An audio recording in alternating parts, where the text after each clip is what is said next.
네, 일을 하는 자와 만드는 자라는 말씀의 제목으로 함께 은혜를 나누고자 합니다. 네, 저희 이제 외할머니 돌아가셨는데요. 저희 말씀을 준비하면서 우리 외할머니의 어투가 꼭 생각이 나는 것 같았습니다. 이렇게 좀 어렸을 때 이렇게 좀 개구장이답게 어린 시절에 뭔가를 좀 이렇게 일을 저지르고 있으면은 저희 할머니가 꼭 하시는 말씀 이렇게 일한다 일혀 그렇게 했던 그 말씀이 생각납니다. 일한다 일혀. 근데 사실은 일을 하는 게 아니라 일을 만드는, 오히려 할머니나 또 다른 어른들을 번거롭게 만드는 그런 개구장이의 모습이었습니다. 오늘 11절에서 바울이 이렇게 얘기를 합니다. 일하지 아니하고 일을 만들기만 하는 자들이 있다. 교회 안에서 봉사하고 또 섬기면서 그렇게 일을 하고 공동체를 세워가는 것이 아니라 오히려 일을 만들기만 하는 자들, 다른 사람들에게 짐이 되고 또 일거리만 되는 사람이 있을 수 있다는 거죠. 우리가 공동체 안에서 그런 사람이 되어서는 안 되겠습니다. 그래서 이제 오늘 특별히 말씀 속에서는 이제 중심되는 그 내용은 바로 이렇게 게으른 자들, 바로 11절에서도 우리가 들은즉 너희 가운데 게으르게 행하여 도무지 일하지 아니하고 일을 만들기만 하는 자들이 있다. 그래서 이제 게으른 자들에 대한 권면을 하고 있습니다. 데살로니가 전서에서도 이미 사도 바울은 그런 내용을 이미 말한 적이 있습니다. 4장 11절로 12절, 데살로니가전서 4장 11절로 12절에서도 또 너희에게 명한 것 같이 조용히 자기 일을 하고 너희 손으로 일하기를 힘쓰라. 이는 외인에 대하여 단정히 행하고 또한 아무 궁핍함이 없게 하려 함이라. 조용히 자기 일을 하라. 각자 이제 맡겨진 일들, 자기 일들을 잘 감당하라는 거죠. 또 5장 14절, 데살로니가전서 5장 14절에서도 역시 또 형제들아 너희를 권면하노니 게으른 자들을 권계하며 마음이 약한 자들 격려하고 힘이 없는 자들을 붙들어주며 모든 사람에게 오래 참으라. 그래서 게으른 자들을 권계하라는 말씀을 하고 있습니다. 이렇게 데살로니가전서 4장에서 또 5장에서 그리고 데살로니가 후서에 와서도 역시 게으른 자들에 대해서 권면을 하고 있습니다. 유독 데살로니가 교회에 게으른 자들이 많았는지는 모르겠습니다. 그러나 어쨌든 교회 안에서도 이렇게 게으르고 일을 만드는 사람들이 있다. 그런 자들에 대해서 권면하는 말씀인 겁니다. 왜 교회 안에 이렇게 게으른 자들이 있을까 생각을 해보면요, 이 초대교회의 그 모습 중에 하나가 서로 그 재물을 함께하고 통용하면서 서로 나누어주는 그런 일을 했습니다. 그러니까 부유한 사람들은 또 많이 내고, 그래서 가난한 사람들에게, 필요한 사람들에게 다 나누어주는 일들을 했었죠. 근데 문제는 교회 안에서 어떤 사람들은 그것을 악용하면서 자기가 해야 될 일을 하지 않고 오히려 그 주는 것을 받아 먹기만 하고 오히려 다른 사람들에게 짐을 지우게 하는 그런 경우들이 많이 있었다라는 거죠. 또 교회 안에 과부들이 있을 때에도 이제 과부들에 대해서 이제 참 과부, 전혀 의지할 데가 없는 사람들에게 이제 구제가 돌아가게 하고, 그렇지 않은 사람들은 이제 가까운 친척들이 서로 돌보도록 하게 했습니다. 그러니까 어쨌든 그 초대교회 안에서 여러 가지 모양으로 이런 그 구제를 악용하는 그런 사람들이 있었다라는 거죠. 사실 이게 사람의 본성이지 않나 싶습니다. 어떻게 해서든지 또 편하게 또 게으르게 하면서 뭔가 이제 주어진다, 내가 일하지 않아도 주어진다 싶으면은 그거 일을 좀 등한시하는 그런 경우들이 생기는 거죠. 그래서 그러면서 다른 사람들은 돈이 많으니까, 다른 사람들은 부유하니까 뭐 이 정도 나눠줘도 되겠지 하고 합리화하고 정당화하면서 그것을 그냥 이렇게 당연한 듯이 이제 받아 누리는 거죠. 사실 인간의 습성이 이렇기 때문에 사실 공산주의가 가난하고 실패하게 된 것도 바로 그런 이유 때문이었었죠. 함께 이 재산을 공유한다, 공산주의.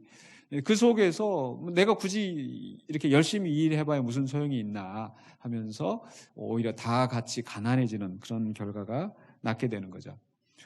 그러나 성경적인 원리에서는 그렇게 우리가 가난한 사람을 구제하고 없는 사람을 또 돌보고 힘이 약한 사람을 함께 세워주는 그것이 성경적인 원리인데, 그것을 악용하고 그렇게 함으로써 외인들에게 오히려 비난거리가 된다면 하나님의 복음이 훼손되는 그런 결과가 될 것입니다. 그렇기 때문에 교회 안에서 그런 구제를 악용하는 사람이 없도록 권면하는 말씀이 오늘 본문의 내용입니다.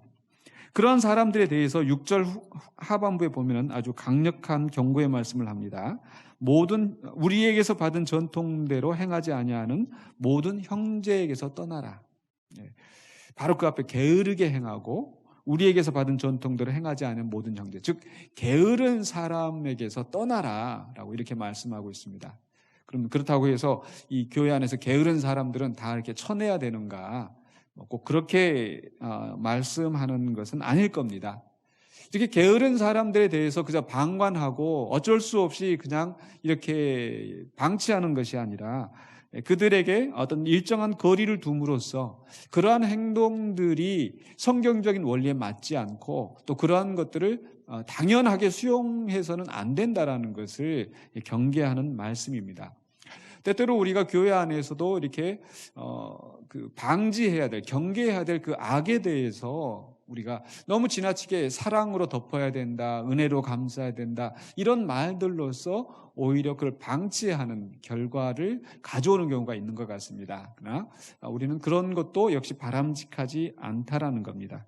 그러면서 이제 바울은 그 7절, 8절에서 바로 우리의 전통대로, 우리가 받은 전통대로 하는 것이 어떤 것인지를 설명하고 있습니다.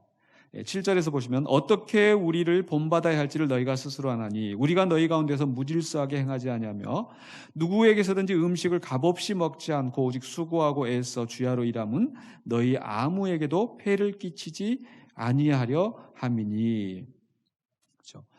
바울은 어디 가서든지 이제 자기가 스스로 일하면서 이제 천막을 깁는 일을 했다고 하죠. 이제 그런 일을 스스로 감당하면서 자기의 먹을 것과 입을 것을 챙겨가면서 그렇게 일을 했습니다. 즉 교회에 부담을 주지 않고 스스로 일하면서 일을 감당을 한 거죠. 오늘날로 치자면 이제 선교사들이 있는데 그 선교사들이 이런 물질적인 후원을 받기보다 자기가 스스로 일을 하고 그것을 통해서 이제 또 스스로 일을 하고 또 먹을 것, 입을 것을 이제 그 감당하면서 이제 선교 사역을 감당하는 겁니다. 그럼 꼭 다 선교사들이라고 해서 이렇게 해야 되느냐? 그건 아닙니다. 9절에 보면 이렇게 말씀이 나오죠. 우리에게 권리가 없는 것이 아니요. 다른 그 서신서에도 보면은 곡식 밟아 떠는 소의 입에 멍에를 씌우지 말라 하였다. 그런 얘기를 합니다. 곡식 밟아 떠는 소, 이제 그 곡식을 탈곡하기 위해서 이제 그 소들이 이렇게 밟는데 그 소들이 그 곡식을 먹는 것이 아까워서 그 입에다가 이제 그 씌워가지고 먹지 못하게 하는 그런 경우들이 있습니다. 그렇게 하지 말고 그 소는 그 일한 만큼 그 일한 것에 누릴 수 있도록 하게 하는 거죠. 망을 씌우지 말라는 게 바로 그런 의미입니다. 그러니까 일을 하는 만큼 수고한 것에 대해서 이 보상을 받는 것이 마땅하다. 그렇기 때문에 이제 교회 안에서도 말씀을 가르치는 자, 또 말씀을 전하는 자들은 또 이런 그 생업에 종사하지 않더라도 그 봉사는 사역으로 말미암아 그 먹을 것과 입을 것을 채울 수 있도록 하는 것이 성경적인 원리라는 거죠. 사도 바울도 역시 그런 권리를 가지고 있었습니다. 또 결혼을 하고 아내와 함께 가정을 꾸려 나갈 수 있는 권리가 있었지만은 그러나 바울은 그 속에서 다른 사람들에게 폐를 끼치지 않고 또 특별히 그렇게 일하지 않고 먹는 것이 아니라 일을 하면서 먹는 것이 마땅하다라는 그 교훈을 위해서 스스로 그 일을 했다고 이야기를 합니다. 그러면서 이제 10절에서 이렇게 말씀하죠. 우리가 너희와 함께 있을 때도 너희에게 명하기를 누구든지 일하기 싫어하거든 먹지도 말게 하라 하였더니, 누구보다도 사울은 열심히 일을 하면서 봉사를 하는 사람이었기 때문에 단호하게 그런 말을 할 수가 있었습니다. 일하기 싫어하거든 먹지도 말게 하라. 일하기 싫어하거든입니다. 그러니까 일하지 않는 사람은 먹지 말라가 아니죠. 일하기 싫어하거든. 즉 오늘날에도 보면은 아무리 일을 하려고 해도 일을 할 수 있는 기회가 없는 사람이 있습니다. 실직을 했다든지 또는 어떤 육신의 제한으로 인해서 일을 할 수 없는 상황, 또 그런 여러 가지 이유들로 인해서 일을 하고 싶어도 할 수 없는 사람들에게는 당연히 어떤 복지적인 차원에서 이게 제공이 되어져야 되겠죠. 그런데 일을 할 수 있음에도 불구하고 일하기 싫어하는 것, 즉 일하지 않는 사람들에 대해서는 먹지도 말게 하라. 그런 사람들에게까지 이런 교회 안에 구제가 낭비되는 그런 일이 없도록 하라는 거죠. 그렇게 해야 그 사람이 일을 할 수 있도록 그런 자극이 되어지는 겁니다. 오늘날의 이 말씀을 우리에게 적용을 한다면요, 바로 이 복지 정책에 대한 말씀으로 우리가 생각해 볼 수 있겠습니다. 그러니까 옛날에는 이런 사회가, 정부가 이런 복지를 잘 하지 못했었습니다. 그러다 보니까 이제 많은 사람들이, 실제로 그 힘이 없는 사람들이, 약한 사람들이 또 굶어 죽기도 하고 많은 고통스러운 그런 상황을 겪을 수밖에 없었습니다.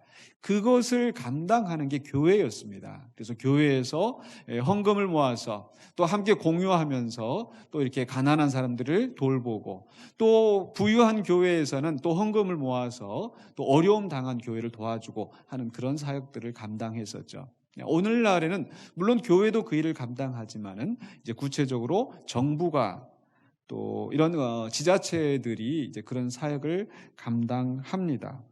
그런데 그 속에서 문제는 이렇게 게으름 부리면서 내가 더 일할 수 있는데, 또 내가 덜 받아도 되는데 더 받으려고 이렇게 한다든지, 또는 속인다든지, 이런 것들, 또는 우리가 어떤 그 학생들에게 이제 장학금을 주는데 충분히 내가 가정에 경제적으로 힘이 있음에도 불구하고 내 소득을 속이고 더 받으려고 하는, 그래서 국가 장학금을 받는다든지, 이런 경우들이 바로 우리가 오늘 말씀 속에 있는 그 게으른 사람들, 일을 만드는 사람들, 그런 사람들에 해당되는 것은 아닐까 생각합니다.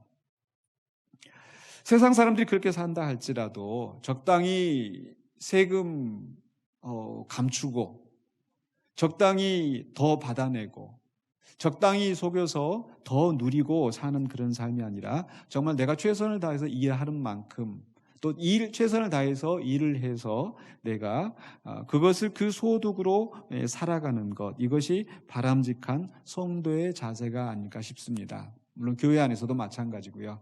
이제 우리가 교회 안에서도 복지위원회가 또 여러 가지 일들을 감당을 해야 됩니다. 이런 일을 감당할 때 정말 이런 그 혜택이 오히려 엉뚱한 사람들에게서 낭비되지 않도록 우리가 그러한 오늘 말씀에 있는 대로 그러한 사람들에 대해서 그 게으르고 또 일하지 않고 수고하지 않고 그냥 누리려고만 하는 사람들에 대해서는 명확하게 성경적인 가르침을 또 이야기하고 또 그들이 바른 길로 설 수 있도록 해야 되겠습니다.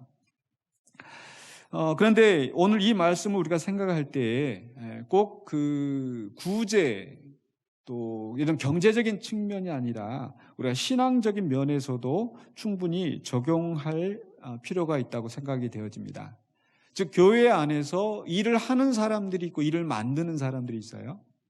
또 교회 안에서 열심히 봉사하고 그 섬기면서 그것을 누리는 사람들이 또 있습니다. 물론 우리가 서로 봉사하고, 우리가 어떤 사람은 계속 한쪽에서 섬기기만 하고 어떤 사람은 누리기만 하고, 이건 안 되겠죠. 우리가 서로 봉사하고 그 봉사하는 것이 서로 유익이 되어지는 그런 관계가 건강한 공동체인 줄로 믿습니다.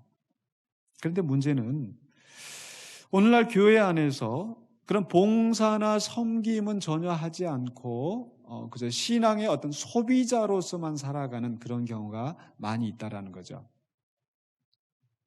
그러니까 교회에 와가지고 그저 안락한 환경 속에서 좋은 음향 시스템, 좋은 찬양, 그저 듣고 그 예배에 참여하고 내가 그것을 누리고 또 돌아가서 이제 하나의 어떤 종교 의식을 하는 것처럼 그냥 그렇게 기계적으로 살아가는 거죠.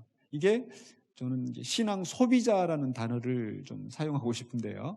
그러니까 어떤 그런 신앙 생활에 있어서 어떤 생산자의 역할, 내가 찬양하고 또 교사로서 봉사하고 교회 안에서 또 필요한 손길이 있는 곳에 내가 함께 힘을 보태주는 것, 어떤 생산자로서의 역할을 감당하는 것인데, 문제는 그러한 역할에는 전혀 관심이 없고 그저 어떤 신앙적인 영적인 그런 것들을 그저 받아 누리기만 한다면은 마치 일을 하지 아니하고 일을 만들기만 하는 사람들이 되는 것은 아닐까.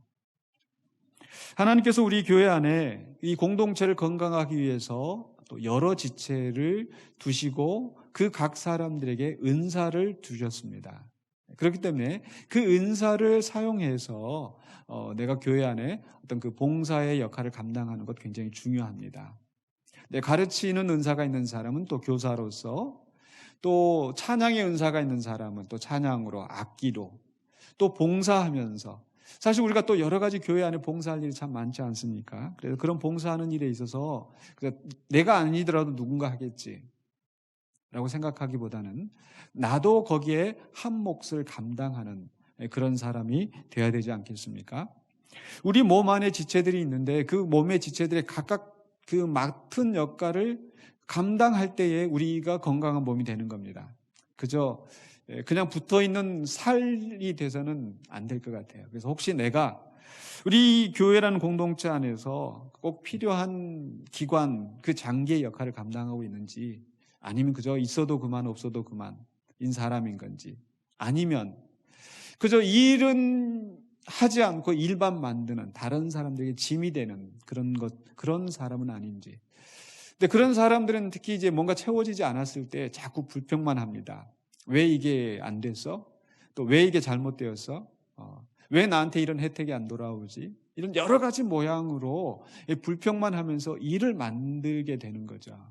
그런 사람이 되지 않고 오히려 그런 일이 보여질 때, 내가 어떤 일이 어떤 교회 안에서 교회가 왜 이렇게 청소가 안 돼 있는가? 그러면은 내가 나서서 청소할 수 있어야 되겠고요. 또 가끔 이런 경우도 있습니다. 우리 이제 자막 같은 경우도 보면은 가끔씩 옷자도 있고 이렇게 하는데, 사실 우리 방송실에서 일을 하는 일손들이 굉장히 적어요. 그래서 장로님이 일하시고 목사님이 일하시고 이런 형편인데, 그저 찬송가 나갈 때 이게 자막이 틀렸다, 왜 이렇게 제대로 못하느냐, 이렇게 지적만 하기보다는 정말 내가 힘이 닿고 여유가 있다면은 가서 내가 이 부분 봉사하겠습니다 라고 한다면 얼마나 이 공동체가 건강해질까요? 그래서 우리가 일하지 아니하고 일을 만들기만 하는 사람, 일하지 아니하고 다른 사람들에게 손가락질하고 말만 만드는 사람, 그런 사람이 되어서는 안 되겠습니다. 오히려 우리는 일을 하는 사람이 되어지고, 그래서 내가 섬김으로 말미암아 하나님이 영광 받으시고 우리 주님이 영화롭게 되시고 또 다른 우리 공동체들이 유익함을 얻게 되는 그런 우리 성도들이 되었으면 좋겠습니다. 제가 여러 차례 그런 말씀 드린 적이 있습니다. 우리 교회는 어떤 군대와 같이 되었으면 좋겠다.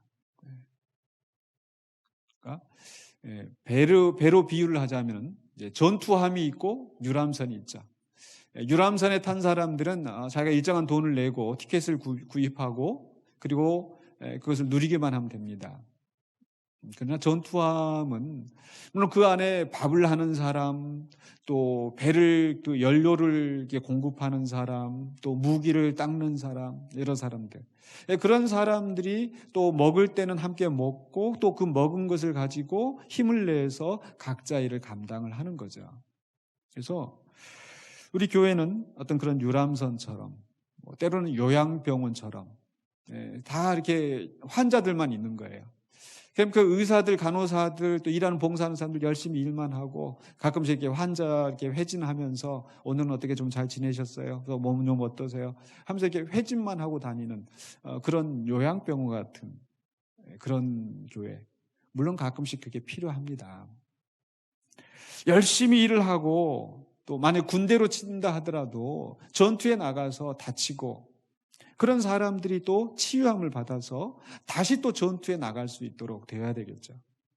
또 열심히 가서 싸우고 열심히 가서 일하고 왔으면 또 돌아와서 먹기도 하고 또 쉬기도 하고 그런 순간들이 필요합니다. 그러니까 교회 안에서 정말 다친 사람들이, 상처받은 사람들이 치유함을 얻고 위로함을 얻고, 배고픈 사람들이 또 배를 채우고, 목마른 사람이 마시우고, 거기에서 끝나는 것이 아니라 이제 나아가서 각각 자기의 삶의 현장 속에서 그 사명을 감당하고, 또 함께 공동체가 모였을 때 함께 또 그 맡겨진 일들을 하면서 모든 지체가, 모든 공동체가 건강하게 세워지는 거죠. 이게 교회가 나아가야 될 모습인 줄로 믿습니다.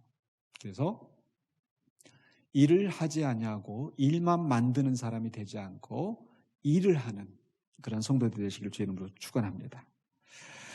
그런데 이렇게 다른 사람들에게 부담을 주는 것을 넘어서 또 심지어는 어떤 경우에는 오히려 교회에 악한 일을 만드는 사람들이 있는 것 같습니다. 교회 안에서 험담을 하고 비방을 하고 또 교회의 공동체를 해치는 그런 일을 하는 사람들은 더 참 불행한, 불쌍한 사람들인 것 같습니다. 그러니까 다른 사람들에게 일을 만들어서 부담을 주는 것도 참 바람직하지 않은데 오히려 악한 일을 만들고 또 사람들을 이간질하고 또 교회 안을, 공동체 안을 시끄럽게 만들고 분쟁을 만들고 하는 그런 일을 만드는 것, 정말 내가 혹시 그런 불의의 병기가 되지 않도록 우리는 정말 주의하여서 하나님의 뜻을 분별하는 우리가 되어야 되겠습니다. 그런 속에서 우리는 이제 또 특별히 그 게으른 사람들에 대해서만 사도 바울이 말하고 있는 것이 아니라 또 열심히 일하는 사람들에 대해서 이제 권면을 합니다. 바로 그게 13절이죠. 13절에서 형제들아 너희는 선을 행하다가 낙심하지 말라. 나는 이렇게 열심히 일을 하는데 다른 사람들은 왜 저렇게 놀고만 있지? 이런 생각이 들 때가 있습니다. 또 열심히 일을 하는데 인정받고 칭찬받는 것이 아니라 오히려 비난을 받고 조롱을 받는 경우가 있을 수도 있습니다. 그런 경우가 있을 때 우리가 이 말씀을 기억해야 되겠습니다. 선을 행하다가 낙심하지 말라. 또 나는 열심히 선을 베푸는데 그것이 악의로 돌아올 때가 있고 이런 여러 가지 일들이 있을 수가 있습니다. 그럴 때 우리가 낙심하지 말아야 되는 거죠. 또 특별히 오늘 본문의 맥락 속에서 또 생각을 해본다면요, 나는 이렇게 열심히 일을 해서 또 그 소득을 얻어서 이렇게 다른 사람들과 나누는데 어떤 사람들은 일하지 않고 게으르게 받아 먹기만 하는 사람이 있어요. 그러면은 당연히 낙심하게 되겠죠. 내가 이걸 하는 게 의미가 있나? 이런 생각이 들 수 있습니다. 우리가 쉽게 생각할 수 있는 그런 경우들이 있는데요. 예를 들어서 우리가 열심히 또 돈을 모아가지고 헌금해서, 선교 헌금을 했어요. 선교 헌금을 해가지고 이 선교지에 보내고 하는데 가끔 그런 경우가 있을 수 있어요. 그 선교지에 갔더니 선교사님이 선교는 제대로 안 하고 막 당신만 이렇게 배부르게 그렇게 하고 있더라. 만약에 그런 상황을 우리가 발견하게 된다면 낙심하게 되겠죠. 그래서 내가 이거 선교해봐야 무슨 소용이 있나? 내가 이렇게 구제해봐야 무슨 소용이 있나?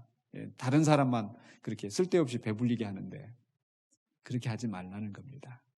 그래서 우리는 선을 행하다가 낙심하지 말라. 우리가 구제하는 거, 선교하는 거, 또 교회 안에서 섬기는 거, 다른 사람은 어떠하든지 우리가 개의치 않고 내가 감당해야 될 몫이 무엇인가를 생각하면서 그것이 하나님의 뜻이라고 한다면 내가 이 일을 감당하면서 하나님께서 기뻐하실 것이지 꼭 그 일이 열매 맺는 것은 이제 그 다음 하나님이 하실 일이시라고 생각이 되어집니다. 그렇기 때문에 우리는 최선을 다해서 봉사하고 일을 할 때에 낙심하지 마시기를 주의 이름으로 축원합니다. 또 두 번째로 열심히 일하는 사람들이 할 일, 낙심하지 말고 여전히 인내하면서 선을 행하는데 두 번째로 해야 되는 것은 바로 14절에 있는 말씀인데요. 누가 이 편지에 한 우리 말을 순종하지 아니하거든 그 사람을 지목하여 사귀지 말고 그로 하여금 부끄럽게 하라. 한마디로 이야기하면 권징입니다. 교회의 바른 표지는 권징이라고 그랬죠. 말씀과 성례와 권징, 이게 교회의 바른 표지입니다. 그러니까 앞에서도 그 우리의 전통대로, 우리가 받은 전통대로 행하지 않은 모든 형제에게서 떠나가라. 그러니까 사랑과 긍휼을 베풀어서 모든 걸 다 수용하고 모든 걸 덮어주고 감싸주고, 이게 전부가 아니란 말이죠. 그러니까 방금 전에 봤던 13절에 선을 행하다가 낙심하지 말라. 우리가 인내하면서 열심히 일을 감당하는 거 필요합니다. 나만 열심히 일하고 그래서 다른 사람들이 잘못된 길로 가고 있는데 그냥 뭐 방치하고, 이건 아니라는 거죠. 물론 하나님께서 심판하시니까 뭐 나는 아무것도 내가 할 자격이 없다, 그것도 바람직하지 않습니다. 물론 하나님의 심판보다 내가 앞서서, 그러니까 내가 그것을 판단할 위치가 아닌데, 또는 그 하나님께서 정하신 방법 또 질서를 따라서 권징하는 것이 아니라 그저 내가 가서 그렇게 내가 처단하는 거, 이것을 경계해야 되는 겁니다. 그렇지 않고 이제 교회 안에서 정해진 권징의 절차에 따라서 우리가 하는 것은 필요합니다. 그렇기 때문에 그 말씀의 전통에 서지 않고 또 말씀대로 순종하지 않는 사람 대해서는 그 사람을 지목하여라고 했는데, 이제 영어 성경에 보면 이제 경계하여 이렇게 되어 있습니다. 그러니까 꼭 그 사람을 지목해서 이런 의미보다는 그 사람을 경계해서, 경고해서 사귀지 말고. 그렇죠? 마태복음 18장에서도 분명히 말씀합니다. 누군가 범죄하거든 가서 권면하라. 직접 대면해서 권면하라. 근데 어떤 사람은 직접 대면해서 권면하는 것이 아니라 말만 퍼뜨리는 사람이 있어요. 이건 잘못된 겁니다. 직접 가서 권면하고, 또 두세 사람이 가서 권면하고, 그리고 또 안 들으면은 교회에 말하고, 교회에 말하지 않으면 어떻게, 교회의 말도 듣지 않으면 어떻게 해요? 이방인과 같이 여기라. 바로 이 사귀지 말라는 말씀이 그런 뜻입니다. 권면하되 권면하여도 듣지 않거든 사귀지 말라. 그로 하여금 부끄럽게 하라. 그 잘못된 것을 깨닫게 하고 알게 하는 그런 책임이 교회 안에, 공동체 안에 분명히 있습니다. 그저 덮어주는 것이 아니라, 이거 그냥 바깥으로 나가면 덕이 안 되니까, 그게 아닙니다. 그 사람을 경계하여서 사귀지 말고 그로 하여금 부끄럽게 하라. 그래서 분명히 우리는 권징하는 그런 마음을, 또 그런 절차를 가져야 됩니다.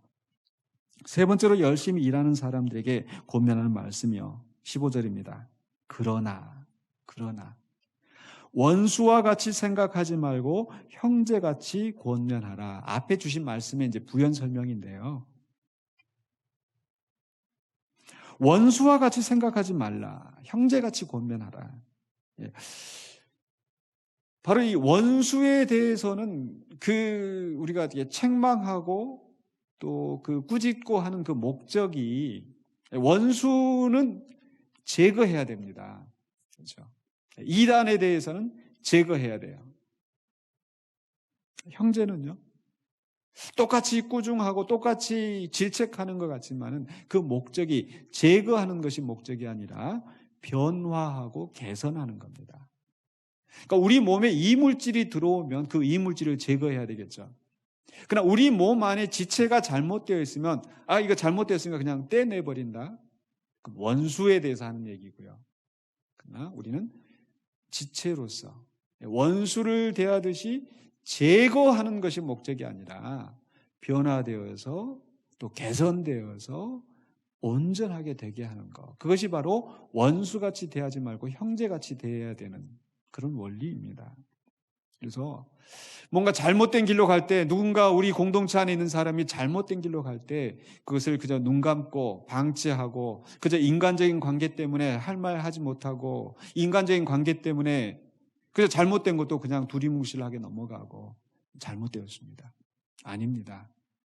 그렇게 하는 것은 오히려 그 사람에게 그 독을 주는 것입니다. 그렇기 때문에 게으른 자들에 대해서, 또 악을 행하는 자들에 대해서, 일을 만드는 자들에 대해서 우리는 분명하게 절차를 따라서 권징하되 원수처럼 대하는 것이 아니라 형제처럼,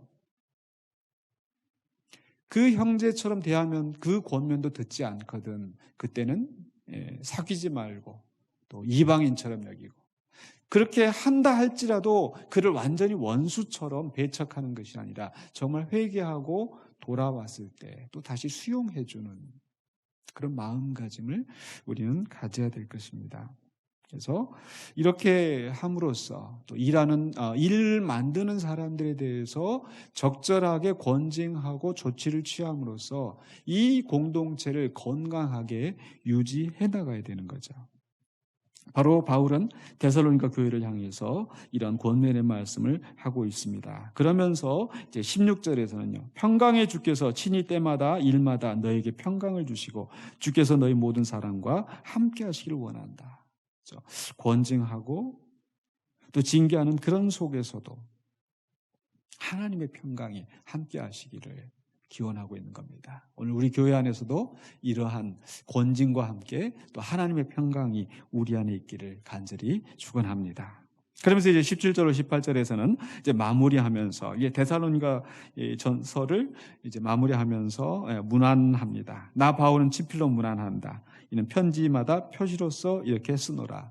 아마도 앞부분에서는 이제 다른 동역자들이 아마 대피를 해줄 수도 있었겠고요. 그러나 마지막에는 친필로 이렇게 쓰면서 이것이 내가 너에게 보내는 편지다 이렇게 쓰고 있는 것 같습니다. 그러면서 마지막으로 우리 주 예수 그리스도의 은혜가 너희 무리에게 있을지어다 라고 축복하며 이 데살로니가서를 마무리하고 있습니다.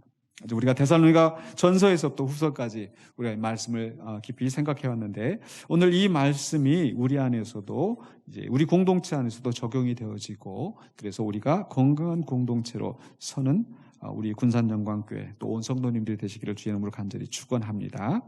기도하겠습니다. 사랑해 주는 은혜를 감사합니다. 오늘 우리가 말씀을 붙잡고 함께 또 세워져가는 온전한 공동체를 이루어가는 우리가 되기를 원합니다. 좀 우리는 연약하고 부족합니다. 지혜가 부족합니다. 성령님께서 우리의 삶을, 우리의 가는 길을 인도하여 주시옵소서. 예수 그리스도 이름으로 기도하옵나이다. 아멘.